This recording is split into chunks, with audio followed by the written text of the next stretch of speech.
Ayan, good morning grade 11. So welcome sa statistics and probability subject natin. And ayun, bilisan na natin. So sa unang weeks nung statistics and probability natin, sa unang 3 linggo, tatakel natin yung probability. Okay? So yung probability na lesson, may mga parts siya. Okay? May mga parts siya. And topic nyo na to nung grade 10. Okay, so kung natakil nyo to ng grade 10, mapapadali sa inyo yung lesson ngayon. But kung mahirap, ay kung hindi pa, medyo mahirap. Okay, pero kaya naman, intindihin lang maigi. Okay, so una, counting techniques. Ano ba tong counting techniques na to? Dito sa counting techniques, binibilang mo yung possible ways. Okay, that's the term. Possible ways. Okay, kasi kailangan yan sa probability sa third week na lesson natin. So, ano ba yung probability? Probability is primarily concerned in predicting changes ba to or chances. Baka mali lang, baka typo error lang. Chances, especially the occurrence of an event. But before predictions can be made, you should first know how to determine the outcomes of an event. Outcomes of an event, yun yung possible ways. Okay? So, ano ba yung probability na yan? Binibilang mo yung percentage nung isang event na mag-occur. Yung chances na mangyari yung isang bagay. Okay? Kuwari, probability na umulan ngayong araw. Probability na magiging mataas yung grade mo this second sem. Probability na magiging mababa. Yun. Okay? So, statistically, meron nun. O kaya naman yung sa hindi naman siya probability. Yung sa effectiveness ng vaccine, hindi naman siya, may percentage siya, okay, na effectiveness. Okay, so any probability activity called an experiment gives a result which are known as the outcomes. For instances, when you toss a coin, possible outcomes na ay head and tail. In some cases, the number of outcomes is very small, but you can determine it by systematic listing. However, blah blah blah blah, wala lang yan. So dito, sa counting techniques or sa paano ka magbibilang ng possible outcomes, merong isang way. Ito madali. Tree diagram. Okay? So paano ba to? Una, magtotos ka ng coin, 'di ba? Sa situation na to, magtotos ka ng 2 coin. Okay? Sa first coin, okay? Ano ba yung pwedeng resulta sa first coin? 'Di ba? Head or tail. Dalawa lang naman 'yan eh. Head or tail sa first coin. Okay? Dito muna tayo sa unang head. Sa head na 'to, 'di ba? Una 'yan, 'di ba? Okay? Kung head yung una mong nakuha, 2 toss kasi 'yan eh. Ano naman yung susunod mong pwedeng makuha? Ganun pa rin. It's either head or tail. Okay? May ka nang nabuo, may outcome ka nang nabuo. Pwedeng head yung una, head yung pangalawa. Head yung una, tail yung pangalawa. 'Di ba? Ganon. The other thing around, ito naman. Second outcome nung first coin, pwede siyang tail. 'Di ba? Pwede siyang tail. Ayan. Okay? Kung tail yung una, ano naman yung susunod na outcome ng second coin? Pwede ulit siyang head or tail. May mabubuo ka na naman. Tail yung una, head yung pangalawa. Tail yung una, tail yung pangalawa. Okay? So, yun yung ginagamit sa tree diagram. Kaso nga lang, yung tree diagram, maganda lang siya kapag konti lang yung resulta. Paano pag marami yung resulta? Daang libo or daan. Okay? Hundreds yung resulta. Mahirap. Diba? Ito kasi, ilan lang yung outcomes? 1, 2, 3, 4. 4 lang yung possible outcomes doon. Okay? Kaya, tawag dito, kaya madali. Kaya magagamit mo yung tree diagram. Pero kung hindi, mahirap. Okay? Ano po ba yun nandito? Ito, maganda. Sabi dito, nagdadrive ka daw sa MacArthur Highway, tree diagram to, where you encounter 2 intersections. May 2 intersections. There are traffic lights installed, green, red, yellow. how many different sequences of lights could you encounter after passing through the two intersections? So, sa tree diagram, ayan ha. So, yung una mong intersection, yung first mong intersection, ano yung pwede mong possible?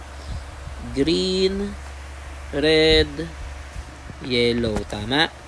Yung sa second naman, second intersection, kunwari, sa una, green na yung lumabas. Diba? Ano kaya sa pangalawa? Ganun pa rin. Pwedeng green, red, yellow. Tama? Sir, paano pag una yung red? Sa pangalawa, ano yung pwedeng lumabas? Ganun pa rin. Possible results pa rin are green, red, and yellow. Paano sir, yellow na yung una? Ano ulit yung kasunod? Ganun pa rin. Green, red, and yellow. Ano yung mga combinations? Pwedeng, ito na yung possible outcomes mo. Diba? Green tapos green, green tapos red, green tapos yellow. Ang pinakamaganda dyan, green, green. Pag nagdaderive, syempre, dire-diretso. Green tsaka red, red tsaka red. Yan ang malas. Red tsaka red. Red tsaka yellow, yellow tsaka green, yellow tsaka red, yellow and yellow. Yan yung possible outcomes. Okay? Ilan yung outcomes mo na yan?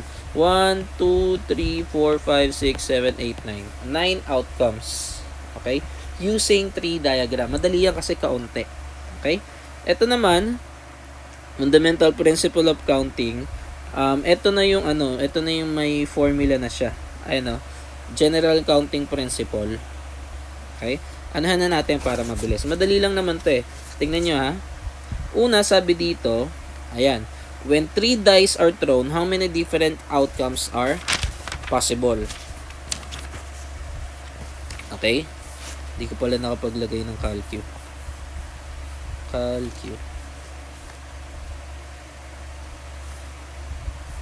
Ayan.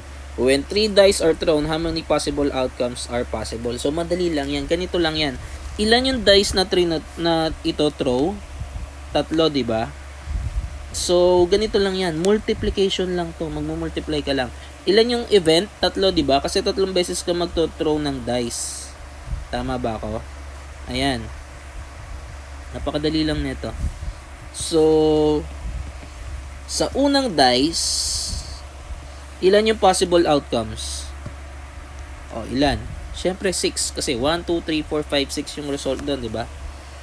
Sa second dice, ilan? Sir, 6 pa rin.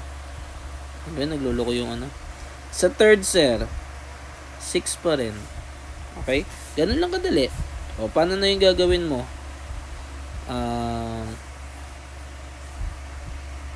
Di 6 times 6 times 6, 216. Diba? Outcomes or possible ways. Game of outcomes. Diba? Ganito rin yun nandito. Tingnan mo. Ilan yung event natin? Sa first event, ilan? Ilan yung possible na pwedeng lumabas sa unang stoplight? 3. Sa second stoplight, 3. 3 times 3, 9. Same here. Sa first coin, ilan possible lumabas? 2. Second coin, 2. 2 times 2 is 4. Mas madali. Tama? Next, eto. A 4-digit number is formed using, medyo mahirap na to. A 4-digit number is formed using the digits 2, 4, 5, 6, 9 such that no digit can be used more than once. So, ito bawal daw umulit. So, unang tanong, how many distinct 4-digit numbers can be formed? Okay? So, una, ilan daw 4-digit? Tama?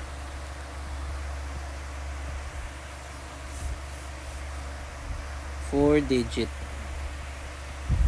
So, tawag dito, una daw, yan ha, sa first digit, ilan yung pagpipilian mong number? 1, 2, 3, 4, 5. Tama? Kasi 2, 4, 5, 6, 9. Kaso nga lang, bawal umulit. Kunwari, napili mo na yung 2, bawal umulit. Ilan na lang yung natitira? 1, 2, 3, 4. Napili mo na kunwari ulit yung 4. Kunwari lang ha, kasi nagagamit mo yung either dun sa mga number na yun. Ilan na lang natira? 3. Napili mo yung 5. Ilan na lang natira? 2. So, ilan yan? 5 times 4 times 6 is 120. Diba? 120 na tawag dito.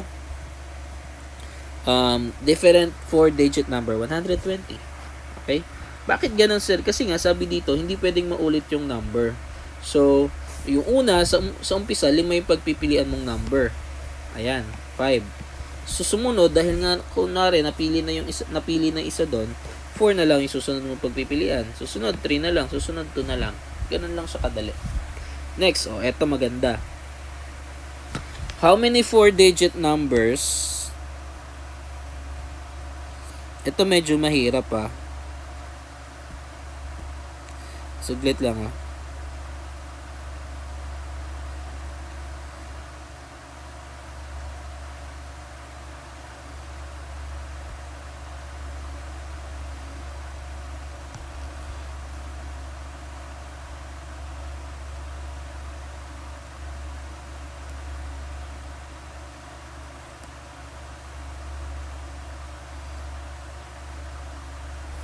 How many 4-digit are even?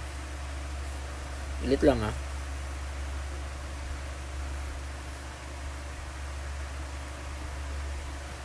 Since the number must be even, it requires that one's digit must be 2, 4, 6.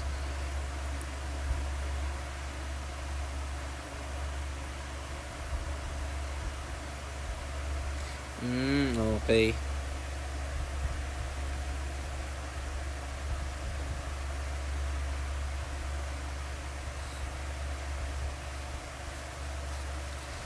Dali lang Kasi baka may mga problema dito. Alam nyo, ito madali lang kapag may repetition. Ito kasi no repetition Okay? Ayun no repetition. Sir, ano pinagkaiba nun? Kasi ganito yan. Pag sinabi mong even, dapat ang dulo niya lang is 2, 4, and 6. Tama? 2, 4, and 6. Yun dapat ang dulo niya. 'Di ba? So, try natin So, kung 4 digits siya,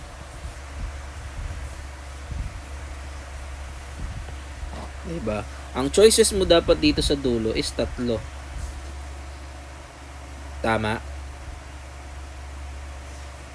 Kasi sabi dito sa book is 36.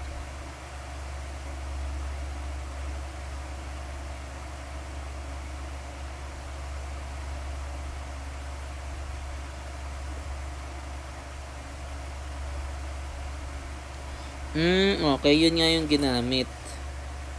Ayun nga.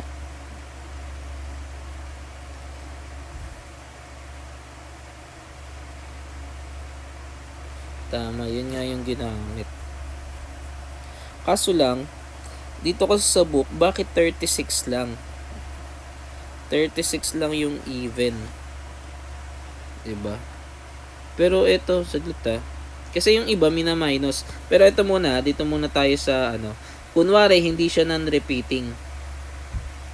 Okay? Hindi siya non-repeating. Kunwari pwede mong gamitin lahat ng number na 5. So pwede yan. 5, 5, 5. 3 na lang yung choices mo sa huli kasi dapat 2, 4, 6 lang siya. Ilan yun? 5 times 5 times 5 times 5. Ilan yun? 125. 125.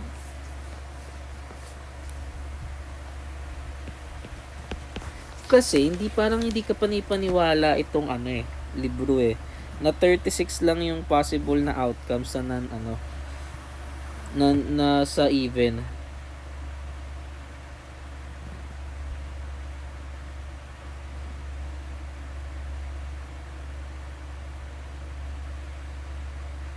Hindi ako naniniwalang to. Try natin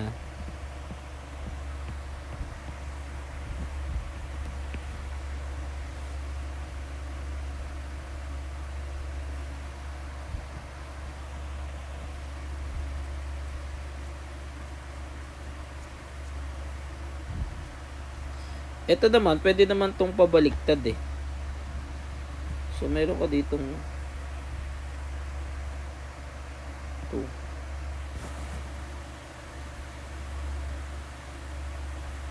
Ayan, ito. Tama. Ganun ang gawin natin, pabaliktad. Okay? Hindi ko lang sure pero mas naniniwala ako sa ganitong solution. Kasi, sabi sa book, 36 lang. Ito, binabasa ko talaga ngayon, 36 lang. Kasi malabong 36 siya. Kasi, tingnan mo, tatlo dito. Tatlo yung pwedeng possible na even. Tapos, 36 lang out of 120. Diba? Ibig sabihin, the rest ng 120 na kinumpute natin kanina, even. Possible ba yan? Hindi. Diba? So, eto, try natin. Okay? So, una, ang possible na pagpipilian mo lang ay 2, 4, 6. Tama? Sa dulo. Kung mababawasan yan ng isa, magiging 2 na lang yan. Tama? Next, ano yung natirang dalawang number? Si 5, tsaka si 9. Eto siya. 2. So, ilan yung possible outcomes dito? 4. Kasi galing dito sa tatlo na nabawasan ng isa, naging 2. Tsaka yung 2 pang extra number. Si 5 tsaka si 9. So, paano na yung mangyayari dyan? So, eto, 4 pa rin to. Ito, mababawasan na namang isa, diba? Si 4 kasi mababawas yung number natin, non-repeating 3, tsaka 2. Try natin. Mas naniniwala ako sa ganito. 4 times 3 times 2 times 3. 72 numbers. 72. So, pag nilista mo yung mga possible outcomes, 72 yung possible na digits. Kung gusto nyo, masipag kayo, isulat nyo lahat ng digit na yan, yung 120 na yan. Okay? Tingnan natin kung yung 72 dyan is even. And yung the rest is odd. Pero mas naniniwala akong, try nga natin, 120 times 120 times 0.6. 72 nga nangyari. Why 0.6 sir? Kasi 60% ng mga digits na possible na lumabas doon sa dulo is even. Okay? Kaya 72. Mas tama yun para sa akin. Hindi ano tong 36. Or baka may iba siyang ibig sabihin dito sa 36. Baka 3 digit lang or iba. Okay? So, eto, addition rule. Napakadali lang. Ewan ko ba't nilagay pa to ng libro. Sabi dito, ang pagpipilian mo daw sa choices ay 50 tsaka 70. Okay? A student, either a junior, is to be chosen school representative for an extemporaneous speech. So, sa eskwelahan nila, may 50 lang na juniors, 70 na seniors. Isa lang yung pipiliin. So, ilan yung possible ways? Eh, di 50 plus 70 is equals to 120. Yun lang. 'Di ba? Hindi siya pinag-multiply kasi isa lang naman yung pinagpipilian eh. Isa lang yung event. Ilan yung possible na pwede mong pagpilian sa isang event? Sa first event, 50 tsaka 70. Pinagsamang seniors and juniors. Okay? Ganun lang. Ito naman, permutation. Okay? Sa permutation,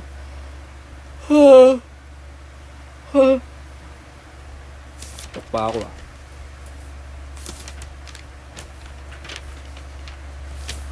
So, permutation, ito yung para rin tong sa kanina eh. Yung nangyari kanina, non-repeating. Kasi, paano nga ba to explain? Ito, you encounter activities that involve arrangement. Ito, mahalaga dito, arrangement. Of people or object. Tandaan tong word na arrangement. Such that organization of home furniture, placement of books, or even position of family members per family photograph, the arrangement of blah blah blah, permutation. Yun ang tandaan, arrangement. Bakit ganun? Kasi, kunwari, may 3 tao. Palagyan mo ng 4. Ayan nga, family picture. Ayan, family picture. Ganito yan eh. Kunwari, pepesto ko yung 4 sa upuan. Upuan yan, upuan. Tawag dito, yung papaupuin mo dito sa umpisa, ilan pagpipilian mo? Apat kayong lahat. Possible ba sa second na upuan, apat pa rin yung pagpipilian nyo? Hindi. Automatic yan, kahit hindi sabihin na non-repeating, tatlo lang talaga. Kasi yung isa, umupo na dito. Diba? Di naman pwedeng umupo siya sa dalawa. Diba? Pwede ba yun? Dalawa yung pwesto niya, mag-ano siya. Diba? Sa susunod, dalawa, isa. Ganun talaga. Diba? Kagaya nito. Sabi dito, mag-arrange ka ng books, 8 libro, on a shelf. Sabi dito, how many ways that only 5 books can fit at the same time?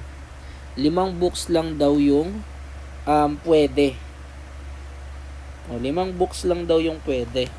So, ano to eh? Kahit sa totoo lang, kahit di ka gumamit ng formula dito eh. 5 books lang daw yung pwede.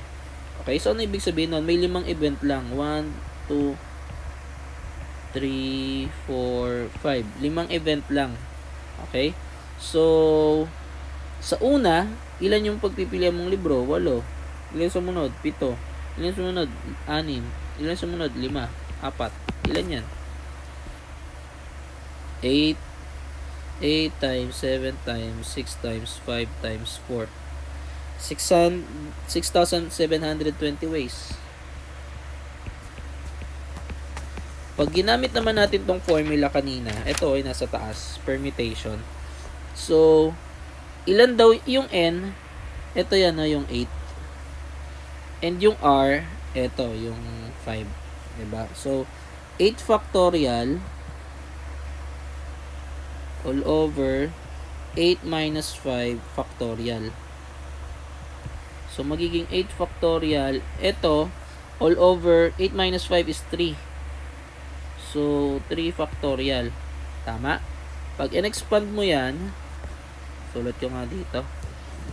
8 times 7 times 6 times 8, 7, 6, 5, 4, 3, 2, 3 factorial, 3, 2, 1. Lagyan mo din to 1. Maka-cancel to, diba? 3, 2, 1, 3, 2, 1. Ano matitira? 8, 7, 6, 5, 4. Kagaya na ito. Diba? So, nasa sa inyo. Kung gagamitin nyo yung formula or para sa inyo is common sense na lang. Diba? So, ito. All 8 books can fit at the same time. So, napakadali. Kagaya lang nung kanina. 8 factorial. Kasi 8, 7, 6, 5, 4, 3, 2, 1. 8 event yan. Diba? So, kukumputin mo 8 factorial. Meron bang factorial notation dito? Ito. 8 factorial, ayan. 40,320 ways. 40,320 ways. Diba? Kasi, may 8 libro yung nilagay. Diba? 8 yung lalagyanan for 8 books. Kanina, 5 lang yung lalagyanan eh. Diba? O, eto. How many 4-letter words can be formed in the using the letters of the word woman? Okay? So, sa salita daw na woman, ilang combination daw ng letters yung mabubuo mo? Combination lang yan, hindi words. Kasi kung words, dapat may meaning, diba? So, sa 4-letter digit, ay 4-letter words, diba? Lolo ko yung Apple Pencil. Ano nangyari dito?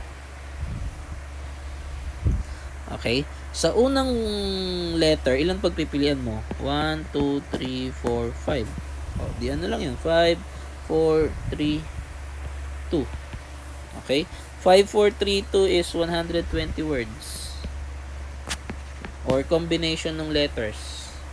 Diba? Ganun lang yun. Napakadali. Ito naman, permutation na may umuulit na object.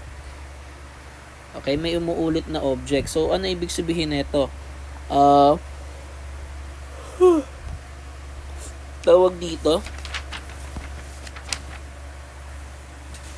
Madali lang to eh. So, una, eto, Philippines. Ilan daw words na mabubuo mo sa Philippines? Etong word na Philippines. Distinct permutation. Kapag nirumble mo raw yan, ilang ways yung possible. Okay? Sir, madali lang yan. Hindi. Kasi, may mga letters na pare-parehas. Kagaya nito. Parehas na P, P, P. Tatlo. Ano pa? I. 1, 2, 3. O, yun lang. NES. Wala. So, paano gagawin mo dyan? Simple lang. Una, bibilangin mo lang kung ilan yung letters. 1, 2, 3, 4, 5, 6, 7, 7, 8, 9, 10, 11. 11 nga ba to? O, 11. Ito yung formula. 11 factorial. All over, ilan yung nag-repeat na letter or event? Tatlo. 3 factorial.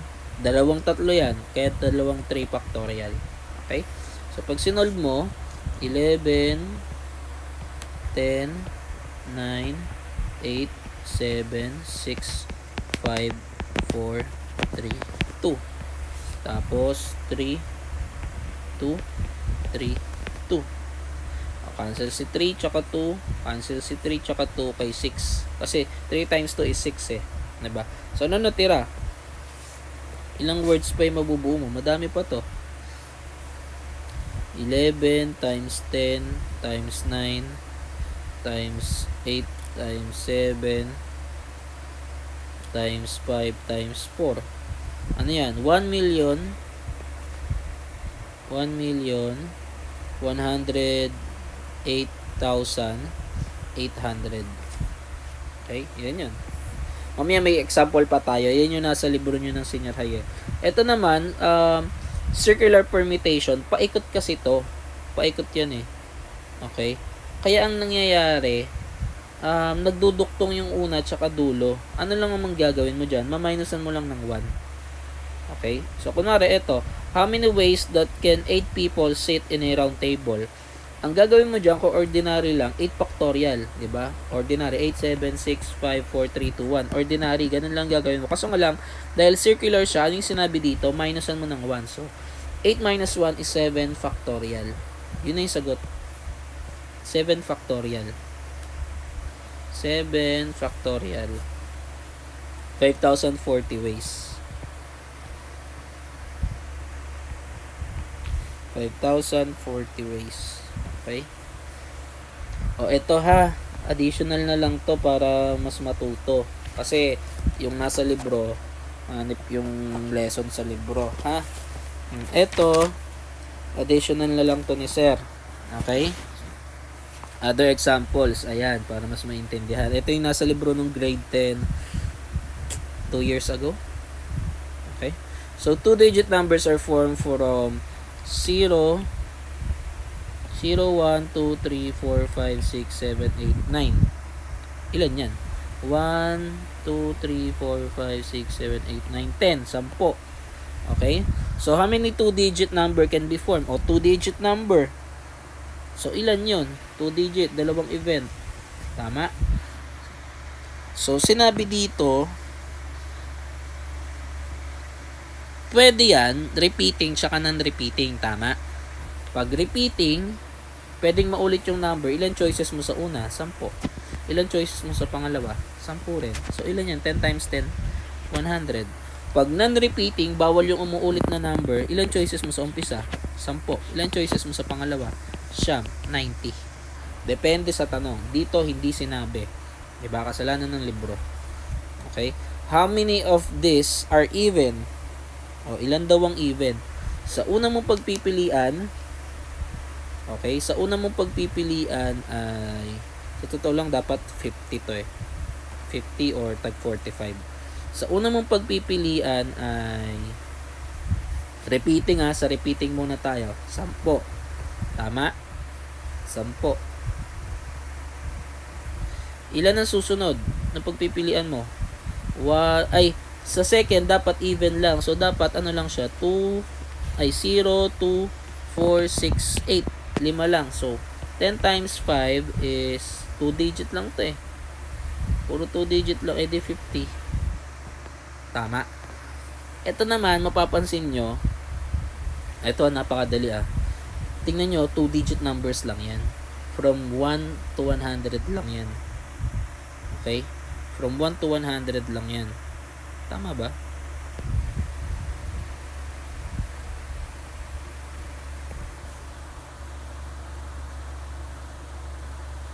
from 1 to 100 lang yan. 0, 1, 0. Tama. 1 to 100 lang yan. Okay? So, kung dito, kalahati ng 100 ay 50, dito madali lang, oh. Kapag non-repeating, malamang 45 lang. Okay? 45 lang. Kasi, bakit? Pabaliktad. Try natin yung pabaliktad na event. Sa unang event, ilang pagpipilian mo? 5. Tama? Yung 5 na yon mababawasan ng isa kasi nga non-repeating eh. Diba? Mababawasan ng isa, magiging 4 na lang dito sa kabila. Ilan pa yung natitirang numbers? 5. So, ano ibig sabihin ng 4 plus 5? 9. So, 9 times 5, 45. Ganun din. Diba? How many are adds? Di ganun din. 50 tsaka pares lang ng bilang yan eh. Add tsaka even eh. Diba? Ayun tsaka ito, pares lang yung natin. Ito maganda. Divisible by 3. Okay? Divisible by 3. Paano ba nalalaman pag divisible by 3? Ito, bibilangin mo na talaga yan. Bibilangin mo na talaga.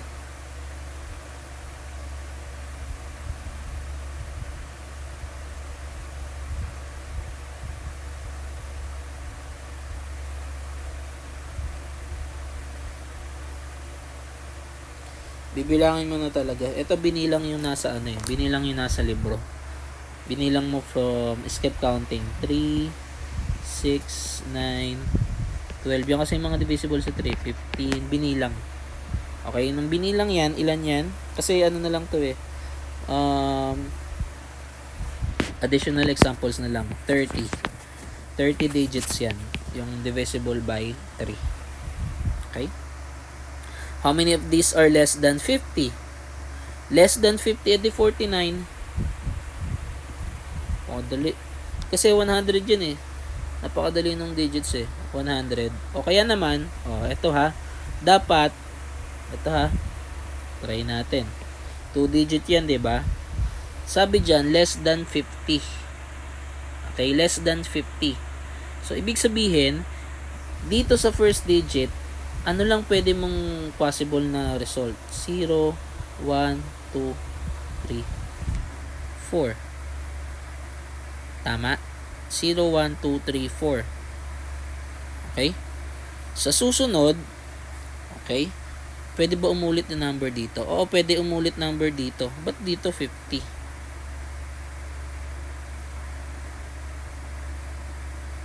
0. Kasi maano yung 0, 0. May exclude yung 0, 0. Okay. May may tawag dito. May ima-minus ka. Okay? Pero kung isipin mo, huwag na lang natin to pwede to, kaya wariya, pagpipilian mo 0, 0. Isipin mo repeating. Repeating kasi pwede yung 44, 50, yung 44, 33. Kaya isipin mong number dyan is 10. Which is 10 digits, itong mga nasa taas lahat. So, 5 times 10, ilan? 50. Kaso lang, kung iisipin mo, sir, may number bang 0 tsaka 0? Wala.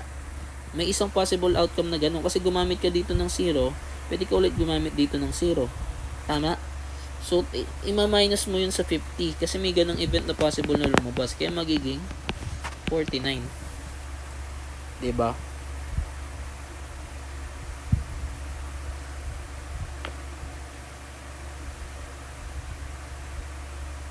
Ayan 40 lang daw dito. Pero 49 eh. Kasi nilabas yung lahat ng number. Diba?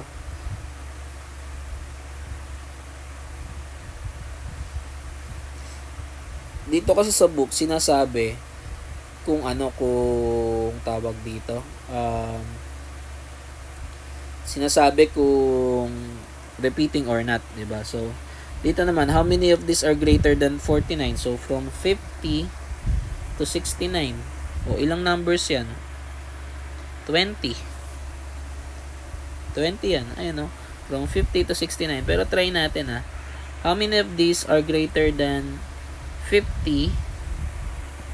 So, dapat ito, ang possible na lumabas lang, ang possible na ways mo lang dito, 5 tsaka 6. 5 and 6.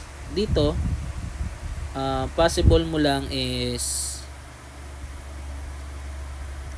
Pwede. Yung 10 dito, pwede. Pwede yung 10. Kasi kailangan mo lahat ng 10 number eh.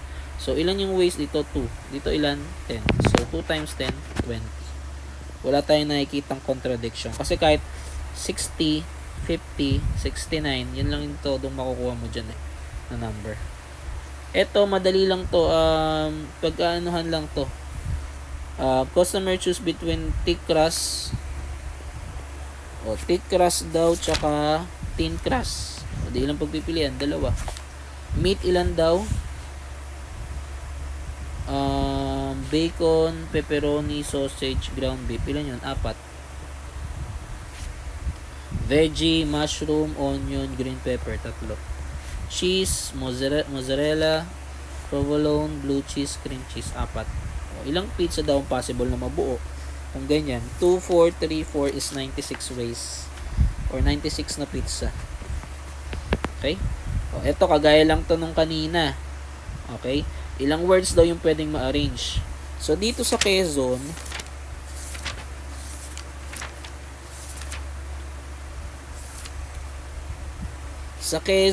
ano lang to, bilangin mo lang yung letter.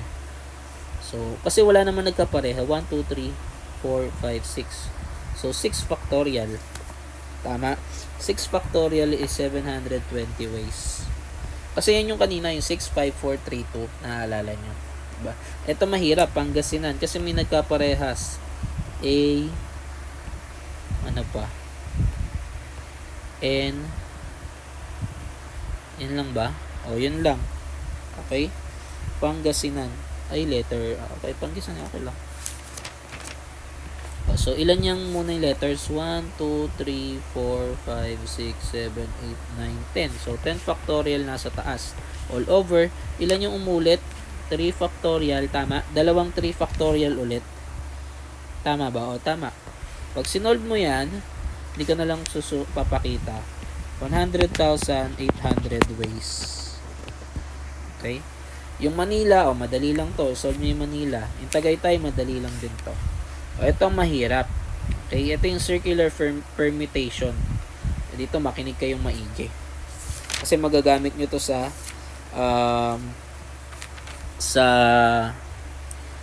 mahirap kasi yung exercise eh. Kaya dapat maintindihan yung maigi to. So, sabi dito, how many ways can 5 boys and 5 girls be seated in a round table? So, circular permutation to kasi round table tayo eh. In total mo, 5 plus 5 is 10. Okay?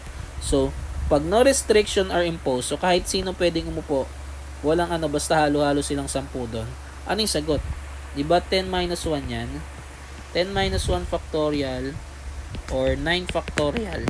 Tama? Ilan yun? 9 factorial, 362, 880 ways. Okay? Hindi ganyan yung tanong sa exercise nyo. Mahirap. Okay? So, eto. The girls and boys are to occupy alternate seats. Patay tayo dyan. Sir, paano ngayon yan? Alternate seats. Okay? Alternate seats. Paano? Sige.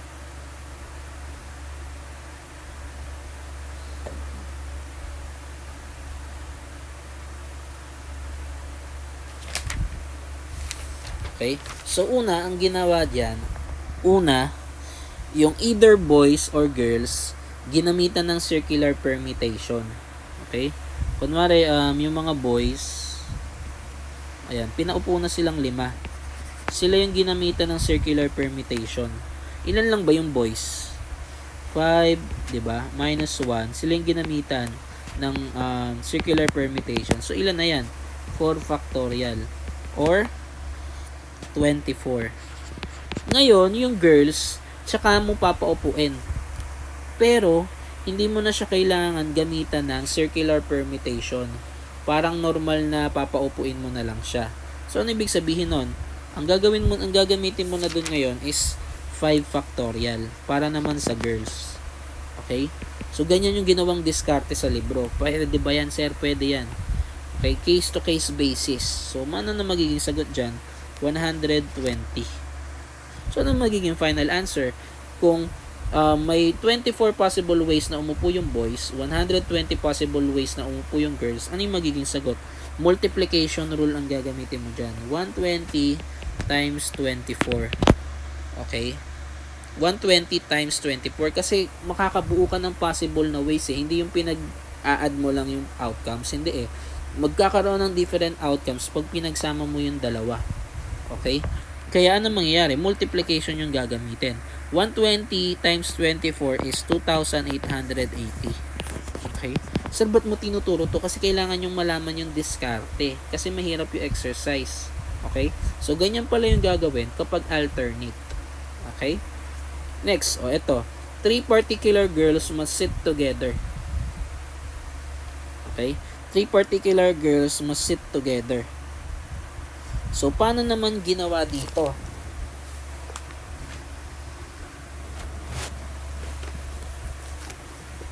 Okay? Paano naman yung ginawa dito? Ang ginawa dito,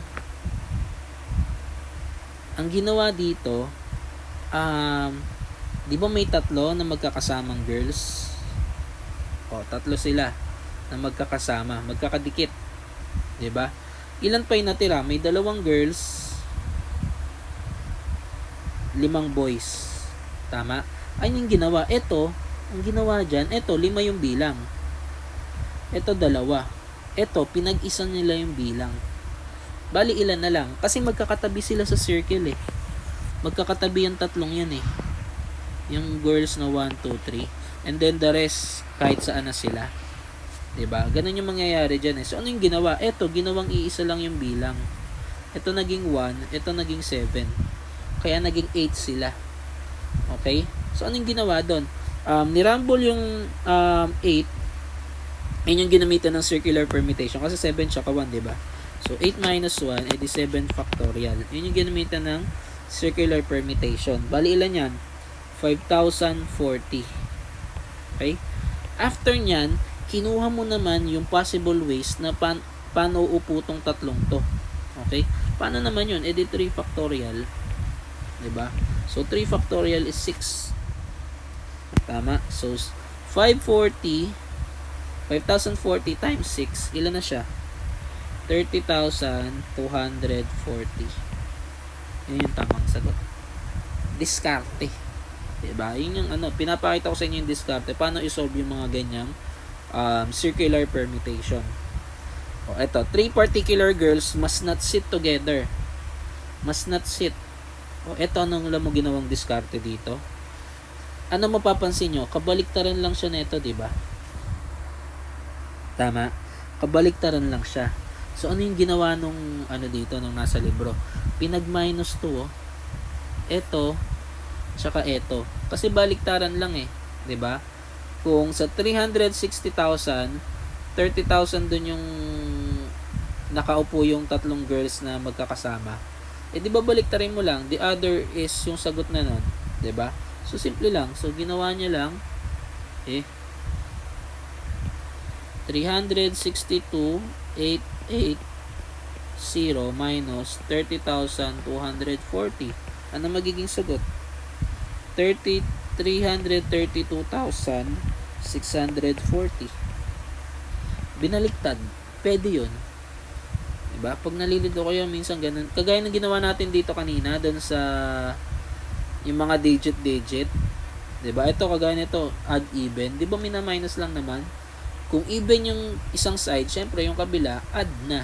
Diba? Kaya kinuha mo na lang yung kabilang ways. Ito, all girls must sit together. Di kagaya lang nung isa kanina. Diba? Diba? All girls must sit together. Pagkagaya lang nito, diba? So, may isang bilang yung girls na magkakasama, yung boys naman na magkakasama. Diba? So, ilan yan? Di 6. 6 factorial. Yun yung gagamitan mo ng circular permutation. Kagaya lang nung kanina. Ngayon naman, lahat ng girls magkakasama. Diba? So, mabibilangin mo sila as 1. Kaya, 5 boys as 1 na girls, kaya bali 6. Yun nga lang, yun yung gagamitan mo ng circular permutation. Di 6 minus 1 factorial is 5 factorial. 5 factorial is 120. Ngayon, yung 5 na girls, gagamitan mo ulit ng yung 5 girls na nakaupo, gagamitan mo ulit ng permutation ng 5 factorial. E di ano ulit yun? 120. Diba? So, 120 times 120, ano na yan? 14,400. Yun yung final answer. Okay? So, ito, bibigay ko sa inyo yung sagot para malaman nyo kung paano isa-solve. Okay? Bibigay ko sa inyo yung sagot, tingnan natin kung tama yung magiging result. Okay? So, yun lang. Masyado na mahaba yung video. Maraming salamat, grade 11, and God bless.